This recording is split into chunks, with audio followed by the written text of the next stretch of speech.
Where will Andy? He did a top there. I think car, but then I'm not sure. Did a top there. You say what? Your boyfriend. Your boyfriend is said to. Oh, what do you mean? Fritz. But you why last time we dey talk your matter now you beep the thing for them. Oh, production manager. You know the number of people where they ask what People don't want your number. oh yeah, so girls ask me say and they're all girls. you don't go mute them. You don't go mute them for anywhere. Why you go mute them? So why do? Oh, somebody who say normal. Baby, how can I don't go talk again. Every day you go talk, but I'll give out the same as I still go talk. Charlie. Hey, Charlie. You the coffee sure say be okay. Hey, we'll go do them. Charlie. This one we cannot see you guys. Yeah, Charlie. Me especially. They make me a good day. Me then Fritz. Alright, Charlie. Production manager.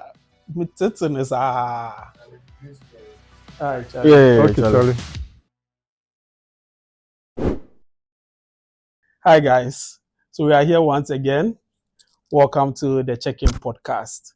For those who just joined us, don't forget to subscribe, like, and share. My name is Roland, and I'm checked in with Justice and Jeff. This episode is sponsored by Lofty Homes Via. You can reach out to them, and they'll assist you with all luxury apartments.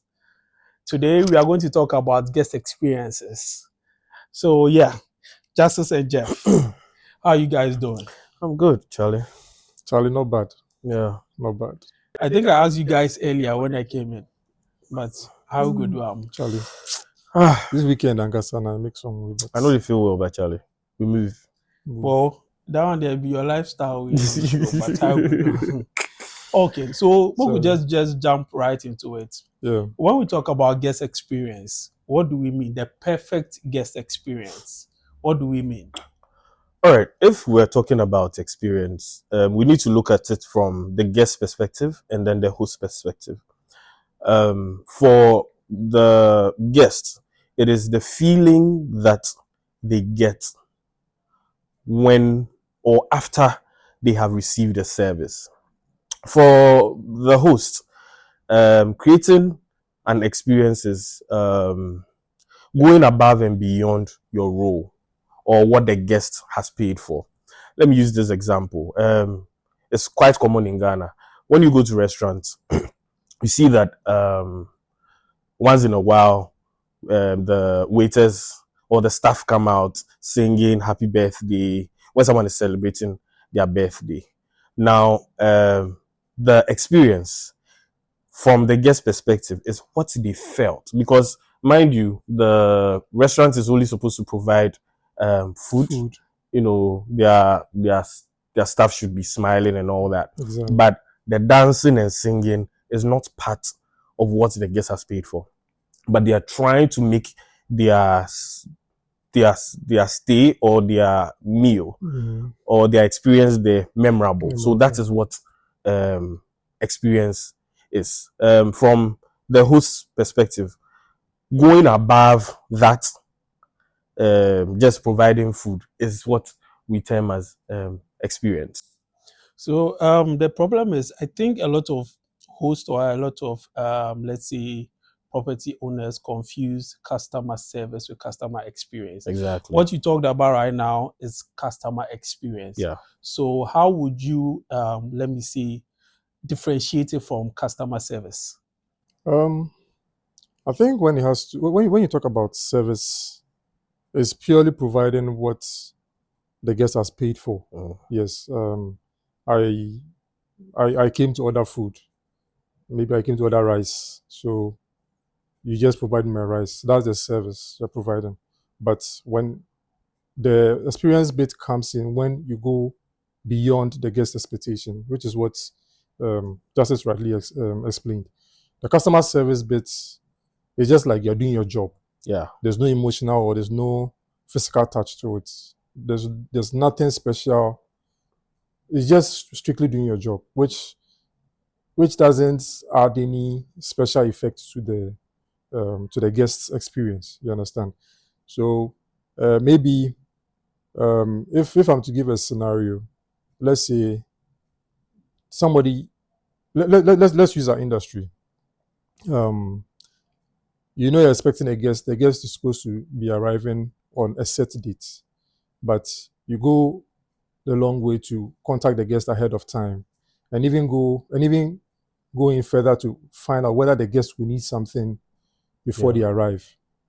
Maybe they wanted some couple time, but they didn't think that there could be some arrangement that could be made for them. Yeah. But you go a long way to inquire on what you could do for them, and then you make some preparation, maybe some flowers on the arrival. Maybe, I mean, the common ones we see at the airport is providing what do you call it, adowa dancers and all that. So you go a long way to provide that for them. That's the experience. Yeah. It sticks in your memory. So I think that's the difference. I think for that they do it for the celebrities. If you are not a celebrity, you don't. But not well, necessarily. we need to move beyond that. Yeah, but I think more tourists, these tour companies do it. Just it's not because they're celebrities, but they also want to add that cultural touch to it. You understand? Talking about cultural touch, there was recently an argument on social media about that Obake and don't you think some of these things are over exaggerated? Because we can avoid all those things. I get it that it's part of the whole experience, but isn't it avoidable? Well, I think we can look at it from two ways, because we're all used to the Akwaba, and then maybe Wezolo, those. I mean, yes, the Obake also. Honestly, I'm Ghanaian, but I also even didn't know that's how the Ghans introduce somebody when it comes in. So for me, it's a learning curve for me. Yes. So I think for the guests or for the foreigners coming in, it's also a different experience for them. And then it also promotes the culture. You know that maybe for Ghans, okay, this is how they introduce themselves. So they'll ask questions, okay, what's the meaning of this? Then now you know that, okay, yeah, the Ghans, this is how they introduce themselves. You understand? So either you or Justice mentioned, I think it was you mentioned adding an emotional touch to your service, giving it an experience. I feel like there's a very thin line over there, because if you don't take care, you are going to go beyond it. Because I have a typical example. It's something that usually I don't talk about often. You have guests that might be attracted to you. In situations like that, do you still put in the emotional touch? Because it could get complicated, and you're supposed to be a professional. You're not supposed to. But then this is the part where you talked about putting an emotional aspect to your service to guarantee an experience. So you see what he's saying. I get where you're coming from, but it's not more of an emotional touch, but a personal touch based on your conversations with the guest. What do you think, or what do you know that the guest is coming in to do? For example, if you have a guest that booked and then they mentioned in their conversation with you that, oh, we're coming for our honeymoon. That personal touch could be just a handwritten note placed beside the bed. Congratulations, Mr. and Mrs. Foley, on your I'm not married yet, on your wedding. So it's more of a personal touch, and it is bespoke. It is a one size fits one. You don't do a one size fits all. So that's what experience is. You tailor it based on the guest's needs, or based on the conversation that you've had with the guest. I understand that it can be complicated, but I mean, it's everywhere. It's not just in the hospitality industry. So once you see that a guest is reading meaning into something, you just retreat and then let them know. You stay as professional as possible. Yeah. So that I get all of that. So that brings us to guest expectations. What do guests really want? I mean, I think it's a lot, because for me, I think first of all it has to do with comfort. Yes, because when the when a guest comfort is compromised, you've messed up their whole experience, Yeah. because um, as they are coming, they're expecting that everything will be seamless and there will be no issues. Everything is sorted out before they arrive. They don't want a situation whereby when they arrive in the apartment, maybe hot water is not working, maybe their Wi-Fi is not fast, because people are coming. Maybe they are coming purposely for business. You understand? And then their Wi-Fi is not working. People work remotely, so as they are traveling, they don't want that to also affect their line of work. So things like Wi-Fi, if it's not working, it is going to be a problem. So when a guest is coming, expecting comfort, convenience, maybe apartment should be clean and what have you. You understand? So yeah, like you said, there are certain things that are non-negotiable. If I've booked an apartment, of course, I expect that there should be electricity, the AC should be working, the hot water should be working. Um, the guests are sorry, the host is friendly or Yes. smiling. So there are things that, although we always say that guest expectations are or guests are too demanding, Demanding. but there are certain things that are non-negotiable. In what's his name? Will Guidera. Yeah. He has a book, Unreasonable hospitality. Unreasonable Hospitality. He mentions that if you are in a particular industry, there are certain things that keep repeating. For example, he owns a restaurant. He knows that, oh, there's always someone celebrating a birthday or anniversary. So Yeah. they've already put aside a budget with wine, Exactly. these things are things that keep repeating. So you should already know the guest expectations. You understand? There are certain things that, although sometimes guest expectations may not really be or necessarily be reasonable. Yeah. Yes. I'll give an example. Last week, I had a guest that booked the entire facility. We had talked about buffet, they've seen our menu and all that. And they show up at the shore and they came with an ice That's chest just full of food. And what we run is a resort. It's not an Airbnb. So if we have a restaurant, we shouldn't expect that guests will bring their own their food. food, especially So when you've made arrangements. the guests expected that we would tell them that there's no food allowed.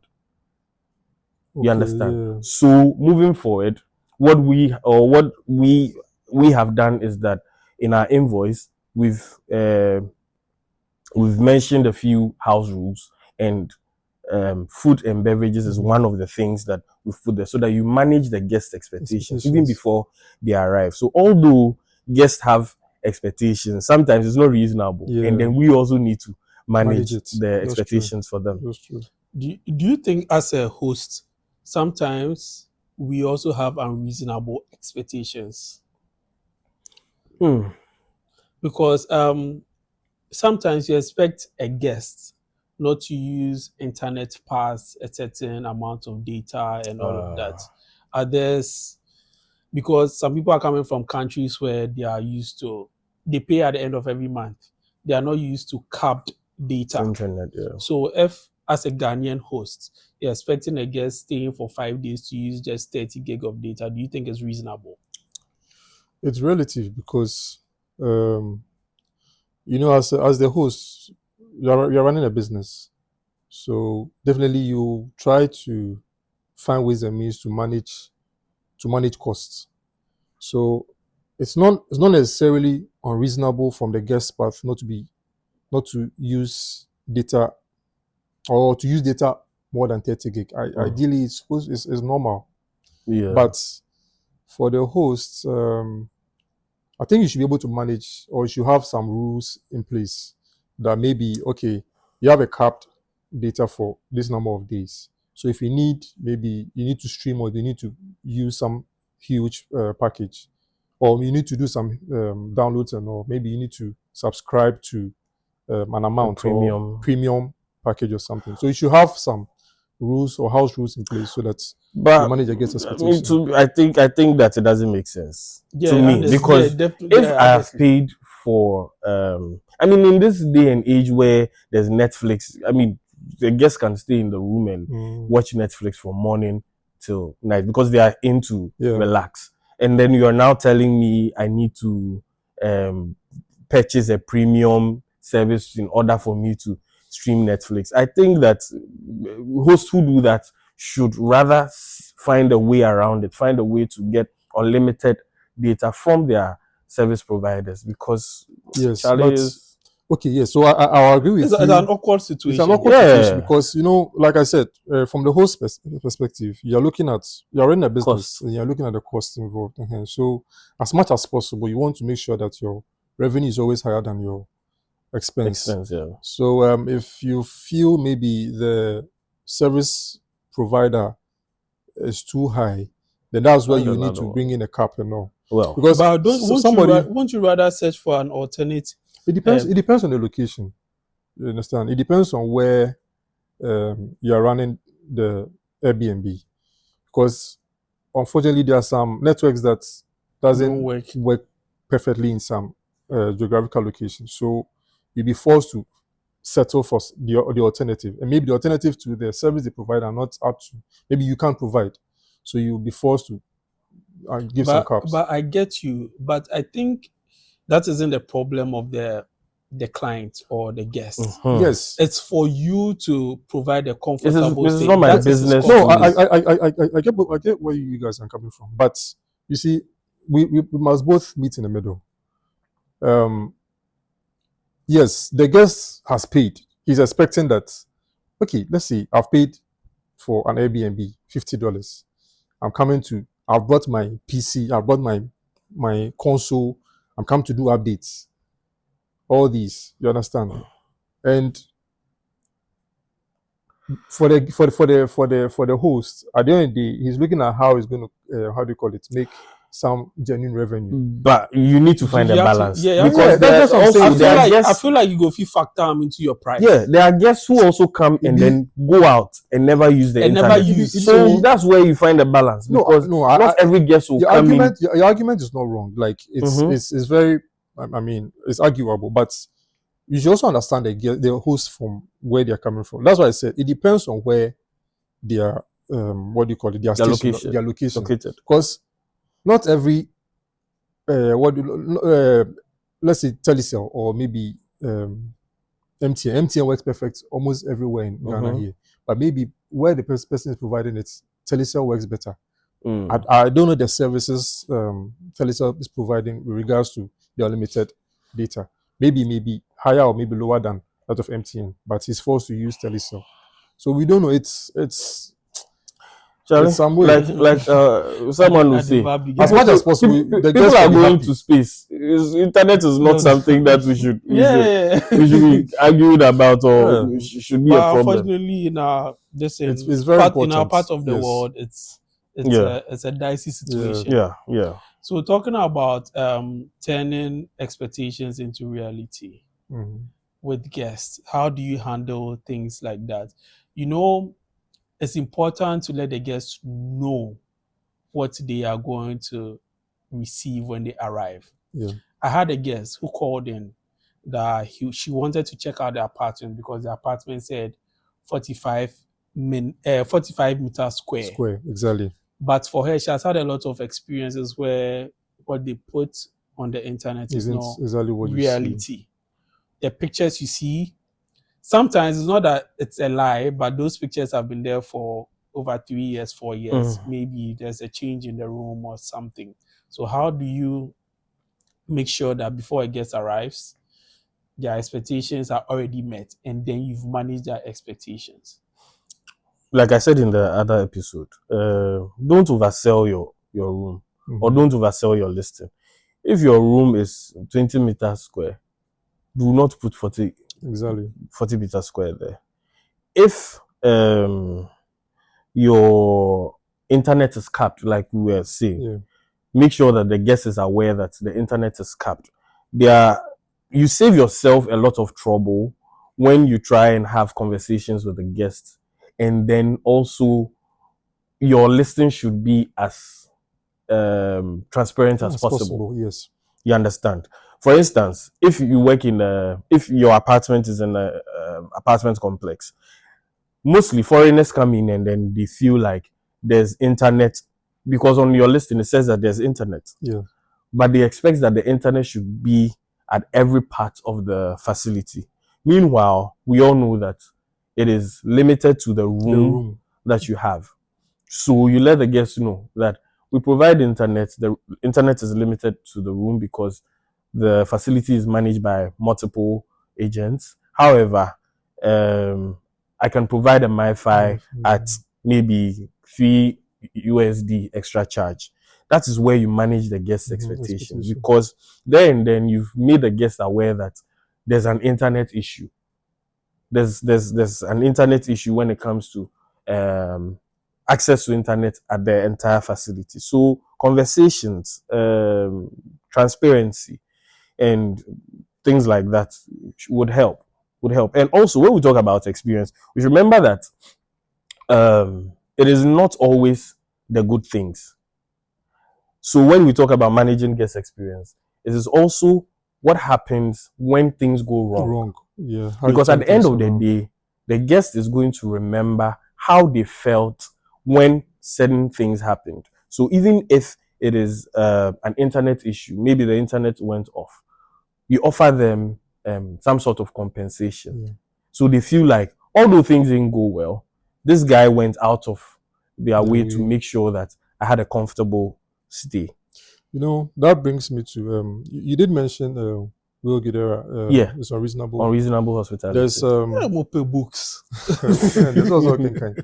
There's a story in the about I think they did a beggar session, Mhm. and then there was one client who couldn't make it to that session, so but he came to the restaurant to have, and they remembered that this client Some wanted to time come ago, experience the beggar session, but they couldn't. So they made they provided a they did a beggar. session like what do you get a dining moment for a beggar, and then the guest experiences. So that experience alone will always leave a mark in Exactly. the client's memory. So I think so exactly. So when you go out of your way, so in situations where you feel like um, it wasn't needed, but you still went on to provide some extra service for the guests to have that in mind. I think it's also a good experience for you should consider. All right, guys. So, yeah, as you guys said, all these things are things that you have to put in place to make sure that the guest has a good experience and all of that. Like, at the end of the day, it's not you that matter, it's the guest that matters. Exactly. But why do guest experience really matter? Is it because they are going to leave us reviews for other people to see, or it's because I don't know?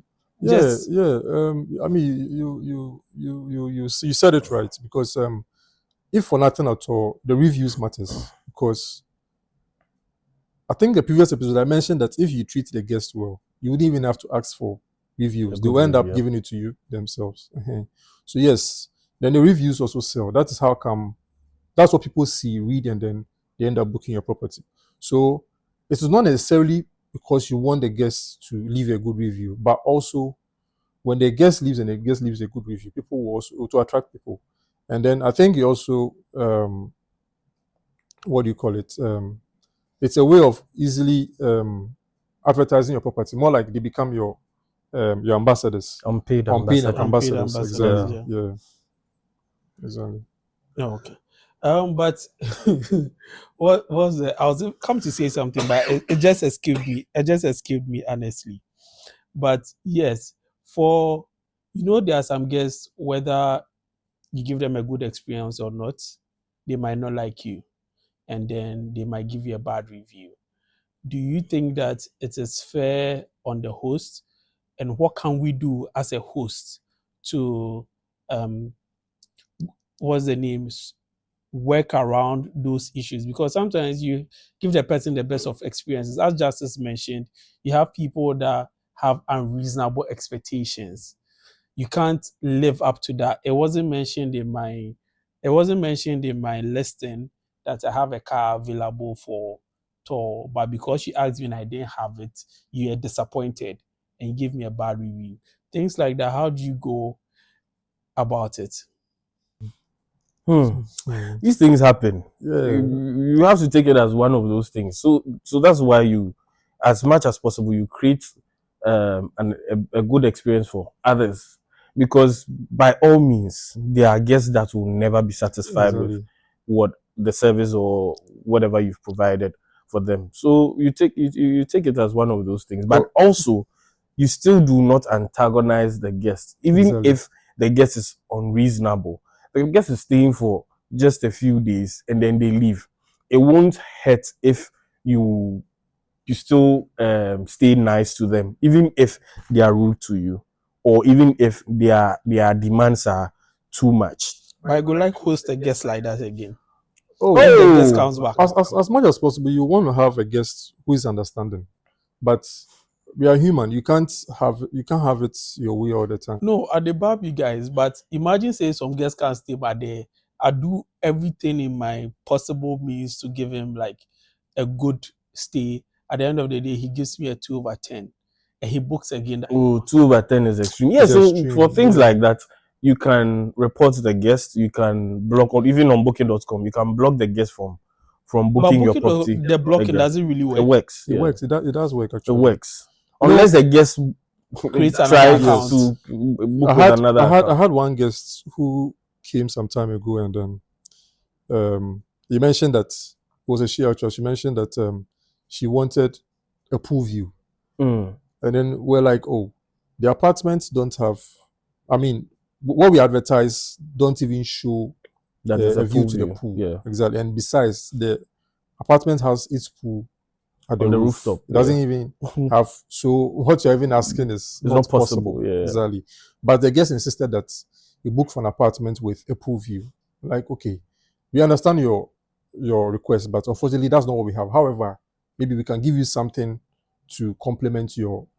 So maybe in that case, maybe the guest didn't order for breakfast. The guest didn't book with any breakfast option. You can go a long way to maybe provide some form of compensation, or maybe you can even do an airport drop off for the person. You Yeah. understand? You just find some little things that are missing, and then please the As guest to in be there. human, there's Has to be something for human. There's touching something for hearts touching more. hearts. Wow. Well, true, Charlie. Any last words, guys?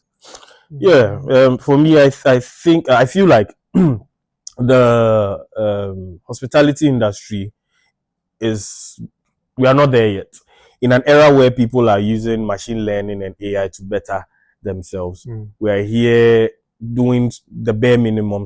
We've not even scratched the surface. I mean, Services. we have people who tag themselves as luxury apartments, but Hmm. something as common as Netflix, they don't even have. So I think that we need to do better as an industry. I There's agree. so much more we can do Yeah, that's true. in providing an excellent experience for guests. So you heard it all here, guys. It's a love-hate relationship between clients and hosts all the time. It was a lovely discussion. Don't forget to comment, like, and subscribe.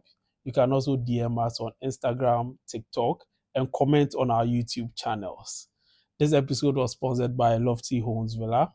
You can reach out to them and then they'll give you affordable apartments, luxury apartments. We apologize for last week's delay and transmission. We really apologize. Those of you where they blast we they beg, we they beg. This week it wouldn't be the same. So this is why I leave you guys. Once again, I'm Roland and I'm checking out with my two J's, Justice and Jeff. Sharp.